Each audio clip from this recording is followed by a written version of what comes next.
ఏపీలో హింసాత్మక ఘటనలపై సిట్ ప్రాథమిక నివేదికను డీజీపీకి అందించింది. 150 పేజీలతో ప్రాథమిక నివేదికను డీజీపీ హరీష్ గుప్తాకు అందజేశారు ఐజీ వినీత్ బ్రిజ్లాల్.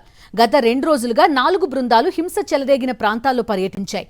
అక్కడున్న సీసీ కెమెరా ఫుటేజ్ ని పరిశీలించడంతో పాటు కీలక ఆధారాలు సేకరించాయి. పల్నాడు, తిరుపతి, అనంతపురం జిల్లాల్లో పర్యటించిన సిట్ టీం 33 ఎఫ్ఐఆర్లను పరిశీలించాయి. ఈ మొత్తం రిపోర్ట్ ని డీజీపీకి అందించారు SIT chief IG Vineet Brijlal. ఇక సిట్ ఇచ్చిన ప్రాథమిక నివేదికను ఈసీకి పంపనున్నారు డీజీపీ హరీష్ గుప్తా. ఎన్నికల సమయంలో 33 హింసాత్మక ఘటనలు జరిగినట్టుగా గుర్తించింది సిట్. పల్నాడులో 22, తిరుపతిలో 4, అనంతపురంలో 7 కేసులు నమోదయ్యాయి. కొన్ని ఎఫ్ఐఆర్లలో అదనపు సెక్షన్లు చేర్చాలని సిట్ బృందం నిర్ణయించింది. ఇప్పటి వరకు మొత్తం 1370 మందిపై ఎఫ్ఐఆర్లు నమోదయ్యాయి. 124 మంది అరెస్టు కాగా 94 మందికి నోటీసులు జారీ చేశారు. మిగిలిన వారిని త్వరలోనే గుర్తించాలని విచారణాధికారికి ఆదేశాలు జారీ చేశారు డీజీపీ.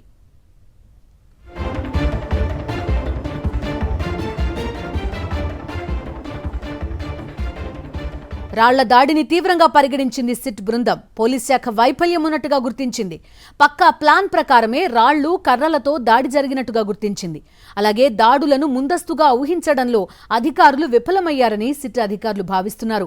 పరారీలో ఉన్న వారిని త్వరితగతిన అరెస్టు చేయాలని సూచించారు. కోర్టులో మెమో దాఖలు చేసి అదనపు సెక్షన్లు జోడించాల్సిన అవసరం ఉందని డీజీపీ హరీష్ గుప్తాకు ఇచ్చిన నివేదికలో సిట్ తెలిపింది. దీంతో సిట్ నివేదిక ఆధారంగా వెంటనే చర్యలు తీసుకోవాలని ఎస్పీలు, అనంతపురం డీఐజీ, గుంటూరు రేంజ్ ఐజీని ఆదేశించారు DGP Harish Gupta. Right, SIT ప్రాథమిక నివేదిక అందజేసింది. పూర్తి డీటెయిల్స్ అందిస్తారు మా కరెస్పాండెంట్ వినాయక్ లైవ్ లో సిద్ధంగా ఉన్నారు. వినాయక్, చెప్పండి, పబ్లిక్ డాక్యుమెంటా ఇది? ఎక్కడెక్కడ ఏమేం జరిగింది? ఇలాంటివన్నీ ఇంచుమించు 150 పేజీల రూపంలో ప్రాథమిక నివేదిక ఇచ్చినట్టుగా చెప్తున్నారు. దాదాపుగా 150 పేజీల ప్రాథమిక నివేదికను సిట్ కొద్దిసేపటి క్రితమే డీజీపీ హరీష్ కుమార్ గుప్తాకు అందించడం జరిగింది.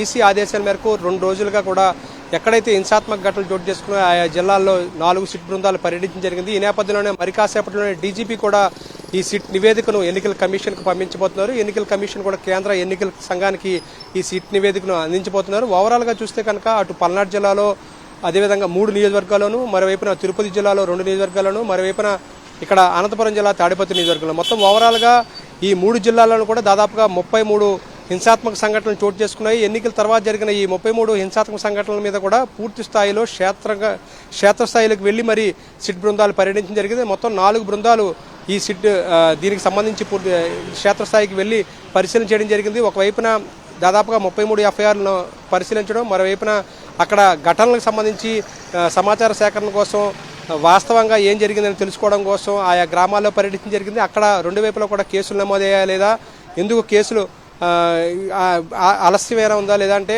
నిర్లక్ష్యమైన పోలీసు అధికారుల నిర్లక్ష్యం కనిపించింది. మొత్తం వివరాలన్నింటినీ కూడా తీసుకునే ప్రయత్నం చేశారు. దీంతోపాటు సీసీ కెమెరాల ఫుటేజ్ను కూడా తీసుకున్నారు. దాదాపుగా 1370 మంది నిందితులుగా ఉంటే ఇప్పటివరకు 124 మందిని గుర్తించడం జరిగింది. మిగిలిన వారికి అందులో 90 మందికి ఇప్పటికే పోలీసులు నోటీస్ చేశారు. మిగిలిన దాదాపుగా 1100 మందికి పైగా నిందితులకు ఇంకా అరెస్ట్ చేయాల్సి ఉన్న నేపథ్యంలో పోలీసుల వైఫల్యాన్ని తీవ్రస్థాయిలో ఇక్కడ సిట్ గుర్తించినట్టుగా మనకు తెలుస్తోంది. ఇందులో భాగంగానే ఈ 1100 మంది నిందితులను కూడా త్వరితగతిన అరెస్ట్ చేయాల్సిందిగా కూడా ఇప్పటికే ఇన్వెస్టిగేషన్ అధికారులకు సిట్ అధికారులు ఆదేశాలు జారీ చేయడం జరిగింది. అదే నివేదికలో కూడా పొందుపరచడం జరిగింది. మరోవైపున మనం చూస్తే కనుక మొదటి నుంచి కూడా వైఎస్ఆర్సీపీ తెలుగుదేశం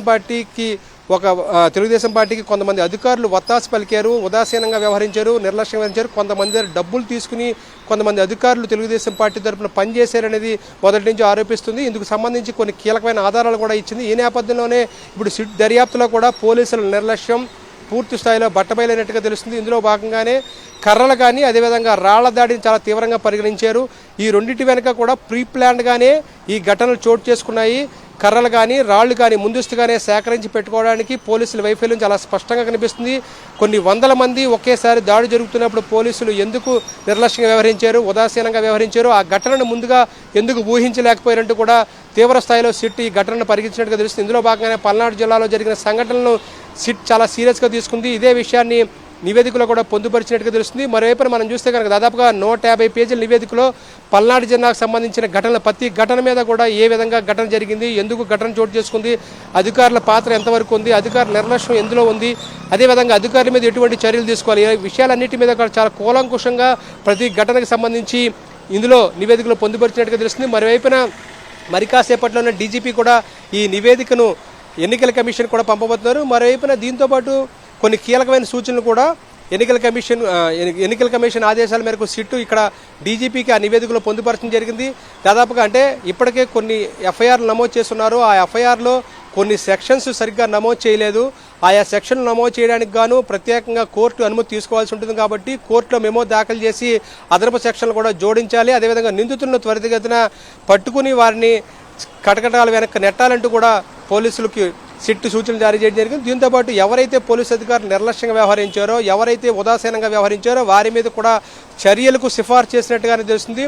దీని వెనకాల పూర్తి స్థాయిలో కుట్రను బయటకు తీయాలని కూడా ఇప్పటికే వైఎస్ఆర్సీపీ కూడా కొద్దిసేపటి క్రితమే వినీత్ బ్రిజ్లాల్ని కలిసి విజ్ఞప్తి చేసింది.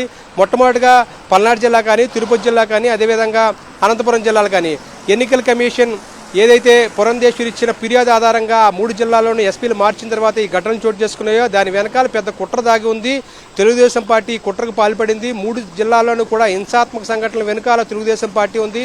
అసలైన దోషులను పూర్తి స్థాయిలో విచారించి బయటకు తీయాలి, వారిని శిక్షించాలి, ప్రజాస్వామ్యాన్ని కాపాడాలంటూ కూడా కొద్దిసేపటి క్రితమే వైఎస్ఆర్సీపీకి సంబంధించిన మంత్రులు జోగి రమేష్ కానీ, మాజీ మంత్రి పేర్నాని కానీ, అదేవిధంగా మల్లాది విష్ణు కానీ వీరందరూ కూడా సిట్ చీఫ్ను కలిసి విజ్ఞప్తి చేయడం జరిగింది. దీని మీద తమకు న్యాయం కావాలని కూడా కోరడం జరిగింది. ఈ నేపథ్యంలోనే ఇక్కడ అధికారుల పాత్ర అనుమానాస్పదంగా ఉంది. దీని మీద లోతైన విచారణ జరగాల్సి ఉందని కూడా సిట్ భావిస్తున్న నేపథ్యంలో మరింత లోతుగా సిట్ మరికొన్ని రోజుల పాటు కూడా ఈ 3 జిల్లాల్లో కూడా పర్యటించి చాలా లోతుగా విచారించబోతుంది. ఈ నేపథ్యంలో సిట్ విచారణ నేపథ్యంలో ప్రాథమిక నివేదిక ఆధారంగా అధికారుల మీద కూడా కేసులు నమోదు చేసే అవకాశాలు కనిపిస్తున్నాయి. ఆ పోలీసు అధికారుల మీద కూడా కేసులు నమోదు చేసి అరెస్ట్ చేసే అవకాశాలు అయితే కనిపిస్తున్నాయని చెప్పుకోవచ్చు.